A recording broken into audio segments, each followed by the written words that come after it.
That was really bad load-in textures. Yeah, we're doing the Seris champion profile. I gotta get used to how this new screen is because they're doing the stuff where, like, all these characters are on rotation. It's like all the supports are on rotation, I guess. So I gotta get used to that for right now. We're doing the Seris video. I had a State of Paladins video, like, the future of Paladins, but I just looked at YouTube, and there are so many videos with that out there. I'm like, nah, I don't want to do something ho-hum. So I'll think of something. I might chuck some information into the gameplay. I won't do like a full expose or anything, but we're talking about Seris today. And Seris is unfortunately a heal bot. And that is pretty much the recommended playstyle on her. You have 2 different abilities that turn you for healing and 2 abilities for damage. And the problem to me is if you don't pick the Void Abides, 3 things are going to happen. 1, you're not going to be able to consistently heal enough people. 2, you're going to get spammed with need healing.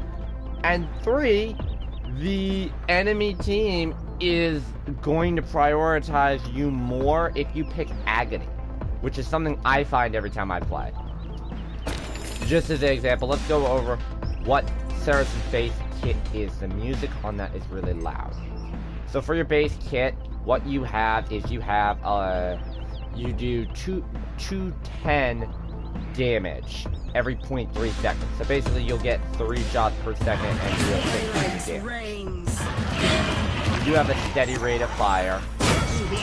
When you activate your L1, it detonates all of your charges that you have active, and it deals 100 for everyone, and it heals you for 15% of your maximum health. So, 3, 4.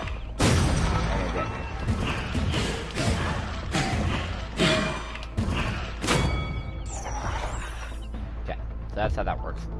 You have Shadow Travel, which you step in. This basically gives you damage, immunity, and invisibility. So this is what happens here. You just gap this round, butterfly, and then you have your Restore Soul, which is your healing ability. So your basic heal is it heals an ally for 1,000 health every second for 2 seconds. So basically, it is 2,000 healing over 2 seconds. That's the best way to put it. Alright, that's your base kit. And then you have your ultimate ability, which makes everyone gaze into the abyss. I'll show that off in a minute. But this is kind of how you're building her now. So you have to look. So your default, what we're going to talk about, is the Void Abides. So this heals all allies within 50 feet of your Restore Soul target for 50% of the healing value. So what this means is that we're going to pick this here. By the way, this is the generic healing build. To increase max health, Soul Forge is pretty much a requirement. Level 4 again, so now this puts you at a 2-second heal. That gives you the fastest heal in the game.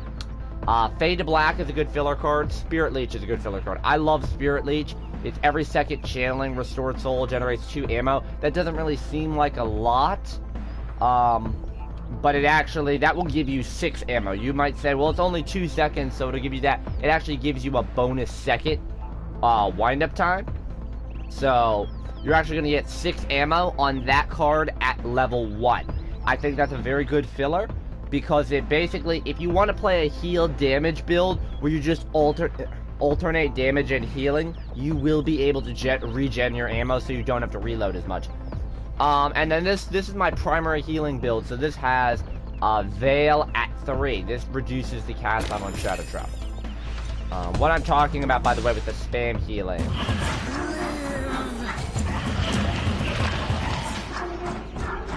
See how you're able to actually regen ammo, and you can constantly do that, so you never have to worry about reloading. I think Spirit Leech is a strong card. She has a lot of strong cards in her kit. It really becomes a choice of what you want to do, and you also have to realize the investment that you put into the level as well. So let's say we are on the objective, Fernando here. So we're healing Fernando, right? Anyone within 50 feet of Fernando is going to get 1,000 health over that 2 seconds. So they're going to get 500 health per second. Remember that this is every 2 seconds. Now that may not seem like a lot, but it turns you into an AoE healer. It gives one person a big chunk heal, and it gives everybody else a smaller boosty heal as well. 1000 healing is also nothing to shit on. You have to look, that's kind of what Pip gives you at a Pip Mega Potion would give you against Tier 1 Cauterize. It's about 1000 healing. That'd be about 900 healing in Pip's case. This is also the range right here on your heal. So it's a pretty decent distance. And this is the Shadow Travel increased cast time.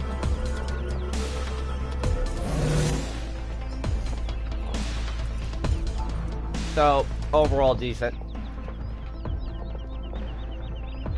We have Mortal Reach. Now, Mortal Reach, so this is where a friend of mine go at it. He's his big Seris main. And I'm going to show off a different build. This is a speed boost build. So, the only difference here with this build is we took out the Shadow Travel, having a faster cast time, and gave it increased movement speed in the Shadow Travel. Now, what this does is this changes how your Restore Soul works. So it enables you to heal at an incredibly long range. You can heal all the way across the map with it. It's 300%, and it lasts an extra duration. So this turns your healing, this allows you to do 3,000 healing to one target. The difference is you are actually doing less healing in the long run. This is a great way to counter Cauterize, but it is a longer heal. It takes longer than Void Abide, because you have an extra second that you're healing that person. It means that you technically have a 5-second cooldown. And what I mean by what a true ability cooldown is, so how long the ability lasts for, then followed by the cooldown. So this is a 5-second ability, whereas the Void Abide is a 4-second ability. So it's not as much healing, but you can do more healing in that extra second by being able to throw out Void Abides a second faster than by throwing out Mortal Reach a second faster. And it has nothing to do with your cooldown, it has to do with the fact that Mortal Reach lasts an extra second. And because you can't cancel, you know, your Restore Soul, you're not going to be able to, like, stop it. This is also a little bit of a pro level trick right here is, I shouldn't say pro level tricks. This is the movement speed in Shadow Travel. You can cancel your Shadow Travel by firing your primary weapon. And you'll see that this is actually a good filler card because it takes extra time off the cooldown of your Shadow Travel. I just want to showcase something. So you can't cancel it by healing with L2 or with your L1, but you can cancel it by firing. And this is the thing for me is, again, we go at it with, he has heals in his, he has healing built into his Shadow Travel. Well, I don't have heals built into my Shadow Travel because I end up canceling it a lot. Let us show off how the ult works. The way the ult works is, you throw out this projectile and it sucks everyone into the radius of time. Double kill. Triple kill. That's 5 in a row. Quadra kill. Yeah. So, that's kind of how you want to use Seris' ult. You're going to chuck it up and you're going to go, gaze into the abyss. And then you're going to fire into the group. It works best if you have another teammate that you can combo very well with damage with. You kind of don't want to use it on your own. You can use it on your own to great success, but you don't want to. It's also moving people to a position that you want to.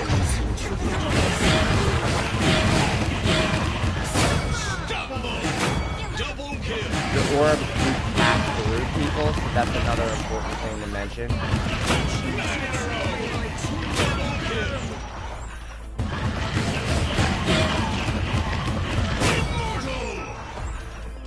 That lets you do damage pretty quickly.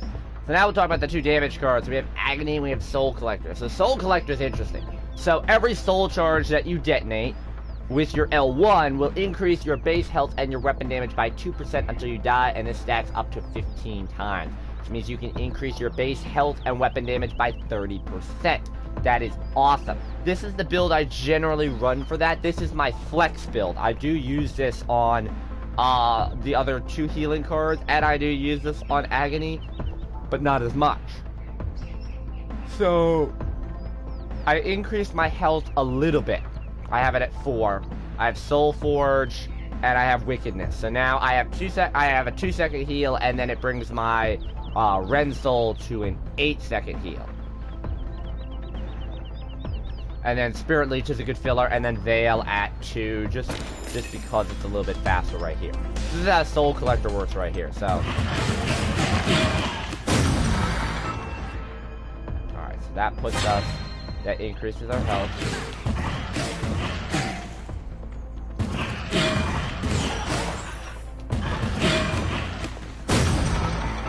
Alright, so that's 8 charges right there. Don't push your luck. 12 charges.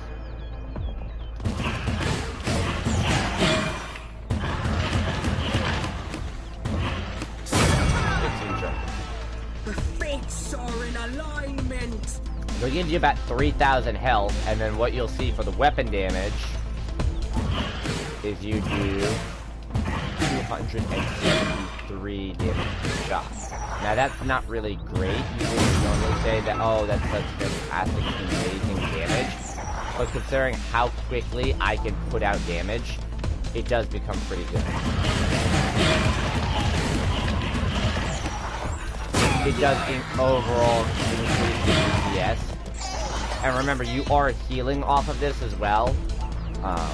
The disadvantage to me as well, it's not very easy to show up with Fernando. And this is the same problem that every card not named Mortal Reach that you're going to have. You're only healing one person at a time. That's the thing. With Seris, you're only going to be healing one person at a time. And you have to remember that if you're playing Soul Collector, you're kind of a hybrid. Where you're flexing between your heals and your damage.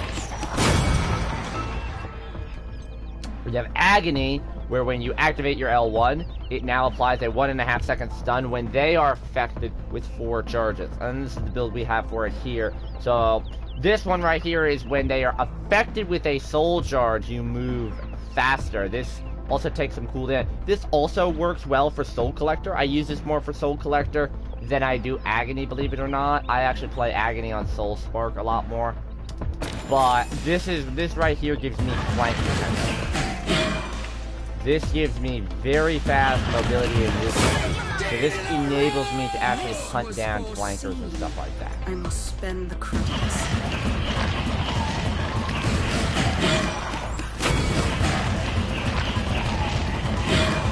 Double kill.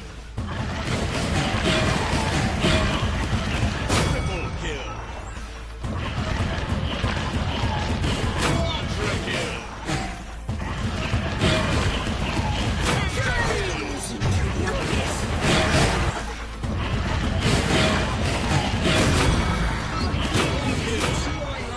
That's kind of how you're gonna be playing Seris on this build.